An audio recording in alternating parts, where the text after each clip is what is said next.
Horror movie আপনারা দেখেছেন। Horror মুভিতে যে সমস্ত হরর দৃশ্য আমরা দেখি, আমরা ভিজিট করে প্রধান উপদেষ্টা সহ আজকে যে দৃশ্যগুলো তারা দেখেছি, এগুলো হরর মুভিকে ছাড়িয়ে যাবে। হরর মুভিতে কাল্পনিক জিনিস দেখানো হয়, এটা বাস্তব। এবং দেয়ালে আমাদের যারা বন্দী ছিলেন তারা কিন্তু আজকে সরাসরি সাক্ষী দিয়ে বলেছেন যে সেখানে মানুষকে অত্যাচার নির্যাতন করে বিভৎস অবস্থায় নারী ভুড়ি বের করে রাখা হয়েছে, এরকম ছবি তারা দেয়ালে ঝুলিয়ে রেখে তার সামনে নিয়ে তাকে টর্চার করতো।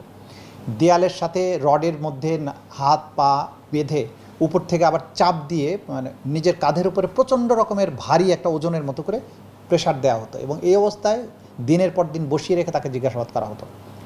তারপরে ইলেকট্রিক যে চেয়ারের ভিডিও এবং ছবি ইতিমধ্যেই আপনারা আন্তর্জাতিক গণমাধ্যমের সৌজন্য পেয়ে গেছেন, যে পুরোটা স্টিলের চেয়ার, যেটার নিচে মানে মোটর আছে, যেটাতে বসিয়ে হাত পাগুলো বেঁধে এটাকে ইলেকট্রিক সুইচ অন করলে এটাকে ঘুরতে থাকতো এবং একই সাথে ইলেকট্রিফাইড হতো। এই অবস্থায় একটা মানুষকে যদি ঘোরানো হয়, তার নাড়ি ভুঁড়ি মাথা ব্রেন সবগুলো কিন্তু ঘুরতে থাকে। এই ধরনের টর্চারের যে অস্ত্র তারা ব্যবহার করেছেন সেগুলো ভিকটিমরা আমাদেরকে দেখিয়েছেন। নারীরা দেখিয়েছেন যে 11 বছরের একটা মেয়ে তার মা সহ কীভাবে এখানে বন্দী ছিল, তার মাকে আজ পর্যন্ত ফেরত পাওয়া যায়নি, মেয়েটাকে ফেরত পাওয়া গেছে। তার মেয়ের সামনে মাকে কীভাবে টর্চার করা হয়েছে সেগুলো বর্ণনা বন্দীরা দিয়েছেন।